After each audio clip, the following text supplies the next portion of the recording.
Bienvenue au balado Les solutions climatiques de la COP Carbone. Ici Olivia Vu, conseillère stratégique, pour vous accueillir.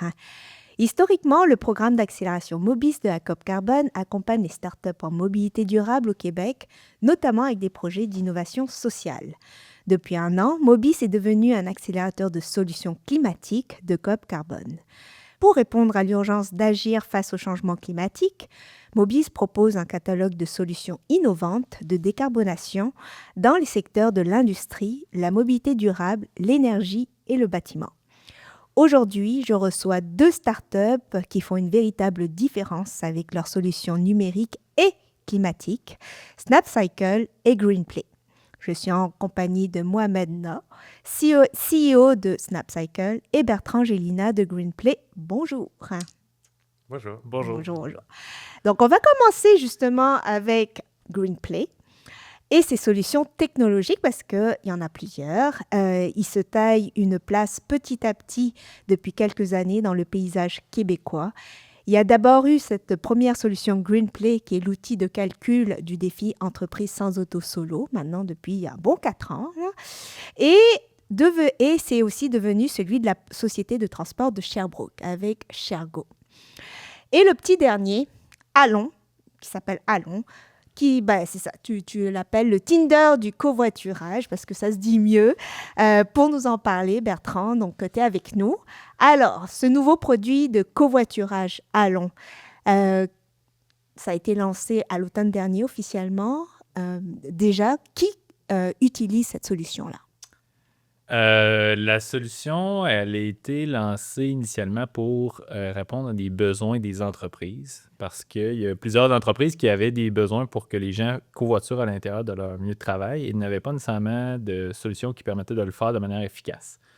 Il existe d'autres solutions sur le marché, mais ça devenait de plus en plus désuet avec le temps puis avec le changement au niveau de l'expérience utilisateur des gens avec leur appareil mobile. Donc, c'est pour ça qu'on a développé ça initialement pour les organisations, donc les grandes entreprises, mais on se rend tranquillement un petit peu plus vers le volet touristique et de loisirs, c'est-à-dire pour se rendre, par exemple, dans des centres de ski, des parcs nationaux, des endroits comme ça qui ne sont pas nécessairement faciles d'accès ou qui ne sont pas juste accessibles avec le transport Comme en le commun. festif de Charlevoix, là, de Comme par exemple, Baie-Saint-Paul. ça peut être des festivals, ça peut être autant des organisations touristiques. On commence à y aller à ce niveau-là, puis c'est justement là, il risque d'avoir un projet là, aux alentours de Montréal qui va avoir lieu très prochainement. Bref, majoritairement dans des organisations et bientôt loisirs et tourisme. Oui, effectivement. Et puis de façon concrète, justement, un de tes premiers clients, c'est l'Institut de cardiologie de Québec. Le cégep de l'Outaouais aussi l'utilise à Long. Oui.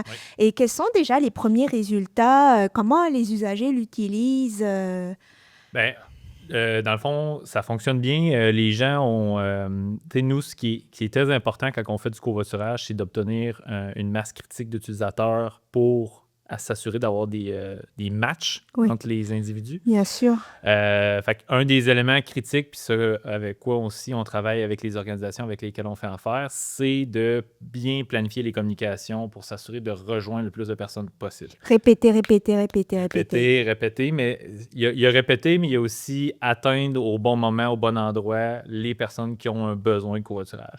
Dans certains cas aussi, comme par exemple à l'Institut de cardiologie, on a un système qui permet aux employés de se stationner dans un stationnement qui ne serait pas accessible initialement parce qu'ils n'ont pas de passe de stationnement. Fait que même les gens sans passe de stationnement peuvent se stationner à l'Institut de cardiologie s'ils utilisent l'application. Là. Fait que ça, c'est un élément incitatif.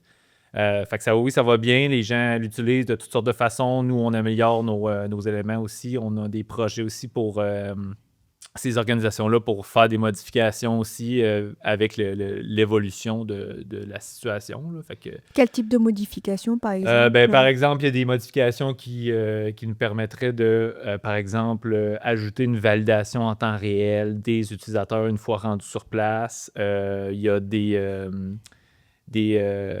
par exemple, avec le Cégep de l'Outaouais, on est en train d'évaluer le fait de peut-être faire un genre de lien entre les disponibilités des étudiants pour covoiturer, mais en amont du début de la session, pour pouvoir faire des matchs automatisés. Fait que, il y a plein d'éléments comme ça qui nous permettent justement de faire évoluer la solution parce qu'on est très près de notre clientèle puis on veut que ça avance de manière vraiment efficace puis aussi avec l'innovation. Bah oui, en fait, c'est de l'innovation constante, de ça. l'agilité, puis de la co-construction en plus avec les gens du terrain, quoi. Exact, ouais, c'est ça. Puis tu sais, nous, on a... C'est toujours des projets en cours, là, fait qu'on... Tu sais, le covoiturage, c'est... Tu sais, de manière organique, le covoiturage dans les organisations, ça n'existe pas, là. Je veux dire, les gens, il va y avoir 2-3 personnes qui vont covoiturer, c'est pas quelque chose qui se fait de manière naturelle.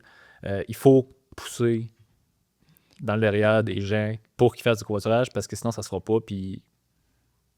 Mais pourquoi justement, il y a comme un frein justement, ça fait quand même des années là que tu témoignes, tu travailles dans le milieu de la mobilité durable, le covoiturage, ça reste encore quelque chose de pas naturel en Amérique du Nord, hein. Comment tu pourrais expliquer ça, à part le fait d'être confort dans sa voiture, là, tout seul? Il y a... Tu sais, quand on fait du covoiturage, on a tous des raisons différentes de le faire.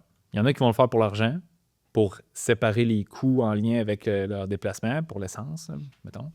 Puis il y en a d'autres qui vont le faire parce qu'ils veulent juste pas être seuls dans leur voiture. Moi, c'est ça, mettons. Moi, là, je suis pas... j'aime pas particulièrement faire la voiture, mais quand j'en fais, j'aime mieux qu'on soit deux. Puis pourquoi? Pas parce que j'ai peur d'être seul, mais parce que je me sens comme mal de prendre une grosse voiture pour moi tout seul. OK? Fait que moi, je me dis, tant qu'à faire un voyage, t'es aussi bien d'embarquer quelqu'un. Puis souvent, je me prive de faire un voyage parce que je suis tout seul. Puis j'aimerais ça pas avoir ce feeling-là, mais c'est de même, je suis comme ça, puis je peux pas le changer. Fait qu'il y a ça, puis il y a des gens aussi qui veulent... c'est ça. Il y a toutes sortes de raisons pour lesquelles les gens font du covoiturage. Mais pour rejoindre toutes ces personnes-là, puis pour que ces personnes-là qui ont nécessairement des intérêts différents à faire du covoiturage puissent se rejoindre, ben il faut trouver des éléments qui réduisent les barrières le plus possible. Parce qu'en ce moment, ça reste que la voiture est considérée comme étant, si on veut, une prolongation de son chez-soi. Fait que tu sais, tu sors de chez vous, tu rentres dans ta voiture, ben, tu es encore chez vous. Puis c'est pour ça que les gens, la rage au volant, les affaires comme ça existe, parce que tu es chez vous, tu es dans ton cocon, tu es protégé par ta voiture. Crier après quelqu'un, ça te dérange pas parce que tu es chez vous.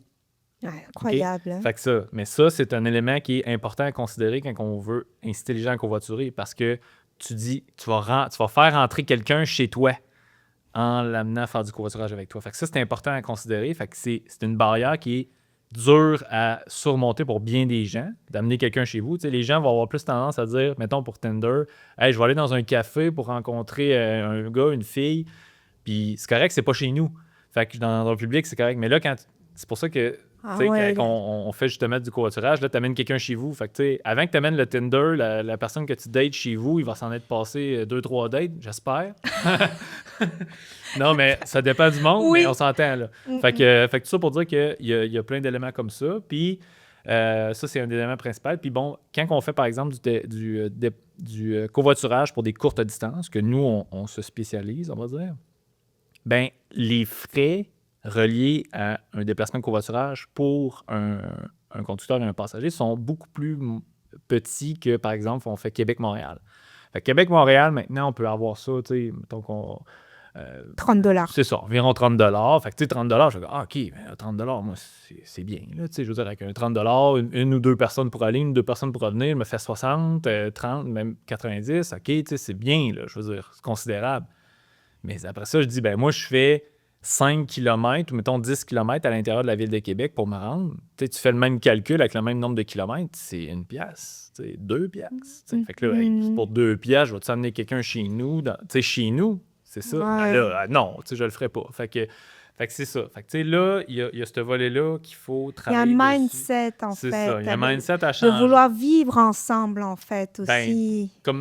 C'est un peu un genre d'économie collaborative. Oui, absolument. Il faut que les gens se mettent un peu plus dans la tête que, dans le fond, tu as une grosse voiture, ça prend de la place sur la route. Ça serait pas une mauvaise affaire que tu commences à faire, comme mutualiser les déplacements, les ressources, c'est ça. Fait que là, Mais ça, c'est pas quelque chose qui se fait du jour au lendemain. Fait qu'il faut amener des incitatifs De pour pouvoir le faire. l'éducation, De l'éducation de aussi. la sensibilisation. Exact. Puis, tu sais, nous, on est plus dans le. Tu sais, c'est sûr que nous, on va travailler avec les organisations pour faire la sensibilisation, l'éducation, puis tout ça. Mais nous, ce qu'on va avoir le plus grand effet, ou à l'endroit où on va avoir le plus grand effet, c'est qu'est-ce qu'on peut faire de cette application-là pour qu'elle soit intéressante puis utilisée. C'est pour ça qu'on a le concept d'incitatif, des récompenses, puis tous ces volets-là qu'on a depuis dans nos autres solutions, là, qu'on a amené dans la solution à long covoiturage. Fait que récompense des produits des commerces locaux qui sont disponibles pour les utilisateurs qui utilisent la solution, là. Excellent. Ben là, c'est la passe parfaite pour que je me tourne vers Mohamed, parce que vous êtes aussi dans les mêmes Vérification, considérations exactement. Donc, Mohamed, donc toi, tu veux améliorer notre façon de recycler avec ton chef de la technologie, Younes Landa. Ouais. Votre solution numérique SnapCycle permet de mieux gérer les matières résiduelles.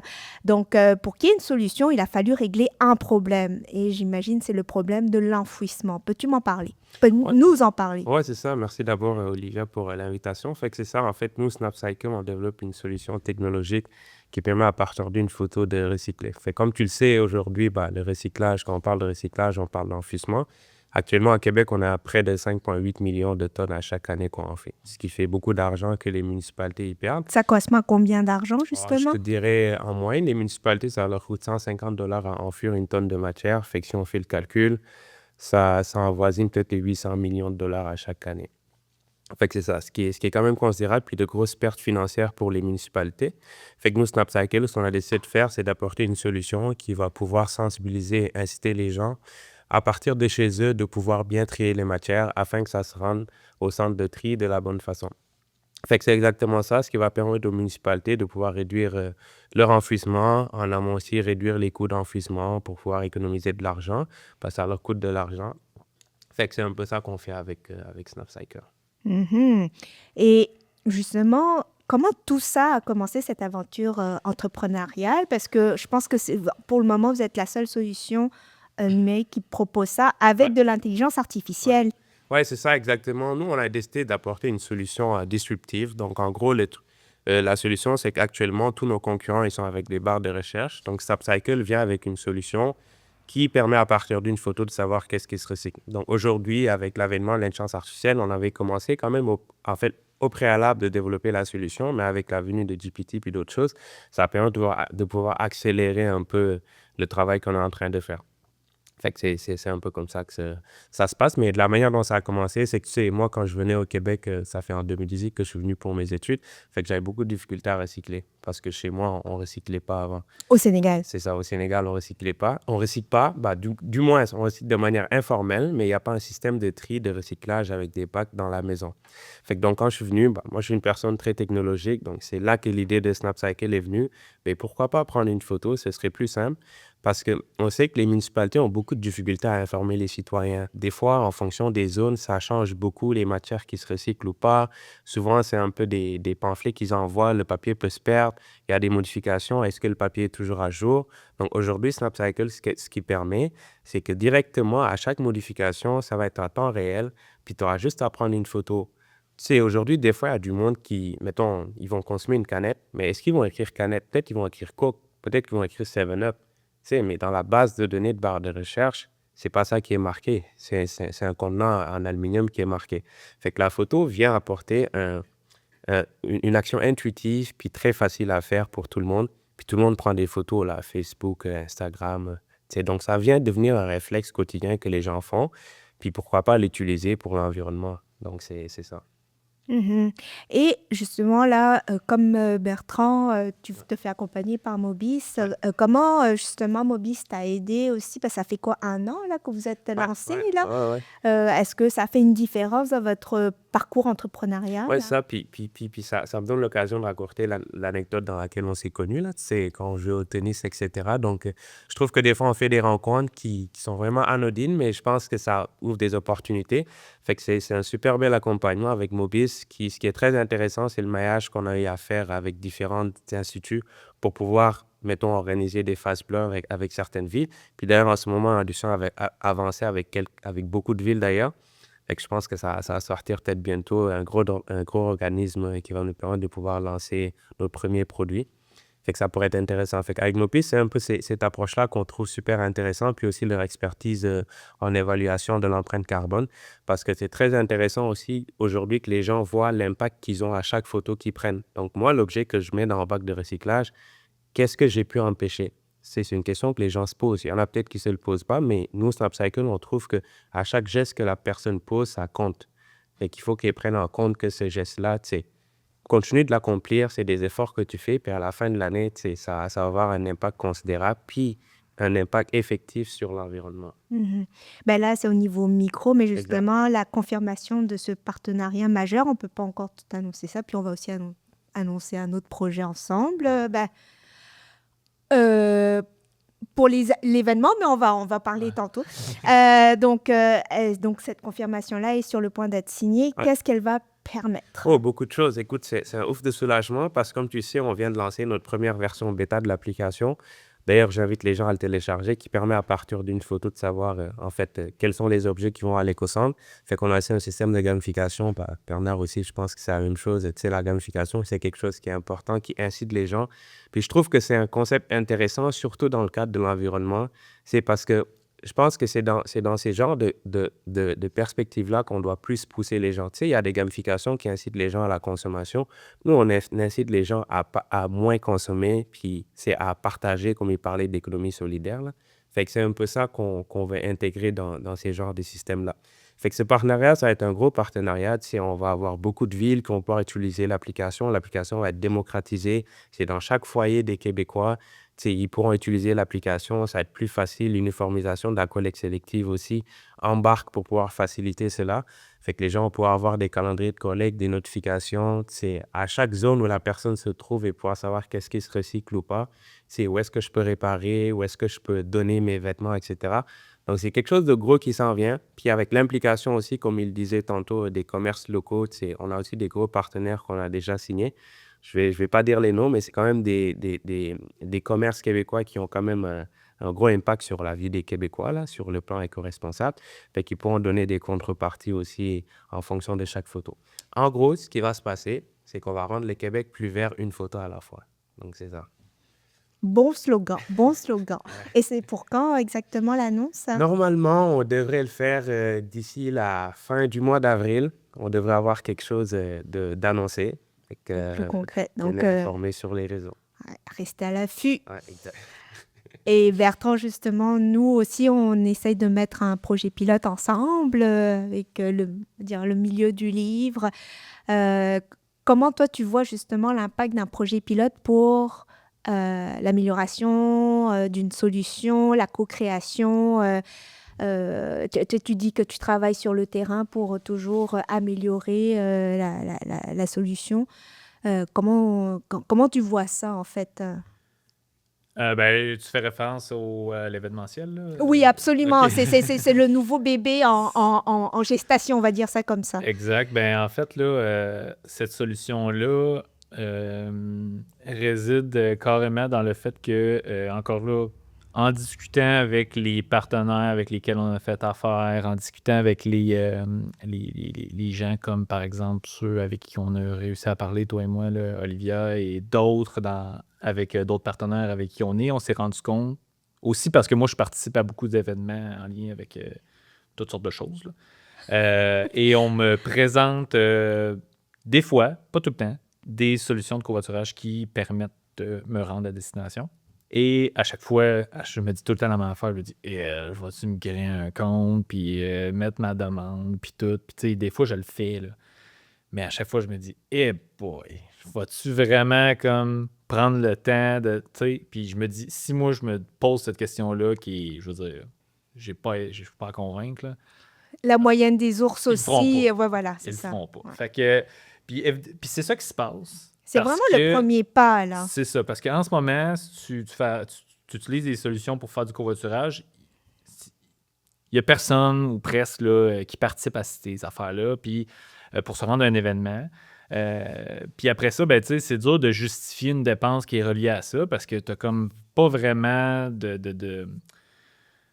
de retour, que ce soit au niveau humain ou au niveau environnemental, à ce que avoir mis en place cette solution-là dans le cadre de ton événement. Fait que nous, ce qu'on s'est dit, c'est que Tabarouette, n'étant pas assez simple en ce moment pour que les gens l'utilisent, on va mettre quelque chose en place qui serait extrêmement simple. Ah Fait oui? que notre concept de match pour le covoiturage, il existe déjà. Fait que tu prends 2 personnes, ils ont une origine, une destination, des heures qu'ils souhaitent partir, un range d'heures. On fait le match automatisé, puis ça donne un itinéraire complet entre des individus. Fait que ça fonctionne déjà, on l'utilise déjà au cégep puis d'autres places. Maintenant, ce qu'on a fait, c'est qu'on a utilisé ce concept-là, qu'on a travaillé là-dessus beaucoup de temps, là, des années là, même, on va dire. Puis on l'utilise dans le cadre d'un événement, mais avec un système qui fonctionne par courriel. Fait que dans le fond, en utilisant ce système-là, ça nous permet, à l'aide d'un formulaire qui a été déjà rempli, de faire des liens avec les individus sans avoir à créer de compte ou télécharger d'application. Fait que ça se fait tout seul, puis ça se fait bien, puis ça fonctionne très bien. Puis les gens aiment ça parce qu'ils n'ont pas Classique. besoin... Ben, c'est ça. Tu n'as pas besoin de te casser le derrière à télécharger une application, créer un compte, après ça, mettre ta demande. Non, tu achètes ton billet pour l'événement, puis tu reçois un courriel, on va dire, le lendemain, on dit « Hey, tu peux faire du covoiturage avec Chosebin, puis ça te tente-tu, t'acceptes-tu, tu refuses. » Fait que là, tu acceptes, les deux acceptent, partent, tu reçois un autre courriel qui dit « Hey, vous avez accepté les deux, voici l'itinéraire proposé. Contactez-vous, mettez ça en place, puis way to go, vous pouvez faire du covoiturage. » Excellent! Wow! Écoute, c'est vraiment sur cette belle note qu'on va conclure. Et j'aimerais justement savoir si vous devez conseiller quelqu'un de proche pour passer rapidement à l'action pour le climat, que lui direz-vous? Moi, ce que je pourrais dire à une personne ou à n'importe qui, c'est avant de rentrer dans un gros processus pour changer tes habitudes, fais juste essayer une fois. Puis là, je te parle, mettons, du covoiturage. Oui, Essaye-les. comme ça. Essaye-les. Puis si t'aimes pas ça, arrête.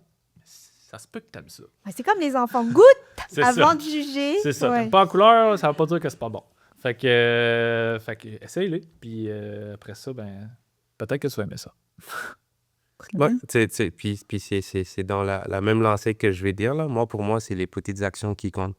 C'est souvent les gens, ils ont tendance à avoir quelque chose de gros, puis je vais reprendre un petit proverbe qui dit quand tu commences par l'éléphant, commence par la queue, là. Fait que pour moi, les petites actions comptent, commence par quelque chose de petit, puis petit à petit, fais ta transition. Parce que tout changement est difficile. Fait que pour moi, prenons le temps de commencer par les choses les plus simples, puis après, par la suite, comme il dit, si on s'y plaît, on pourra aller plus loin. Mais chaque petite action a un impact qui est intéressant. Mais déjà, prendre conscience. Ouais. Puis après, faire le premier pas ou la première bouchée. Ouais, c'est ça. Merci d'avoir été avec nous. Donc, pour les solutions climatiques de la COP Carbone, merci Mohamed No de SnapCycle et Bertrand Gélina de Greenplay. Vous étiez avec Olivia Vu de COP Carbone. Merci. Merci. Merci.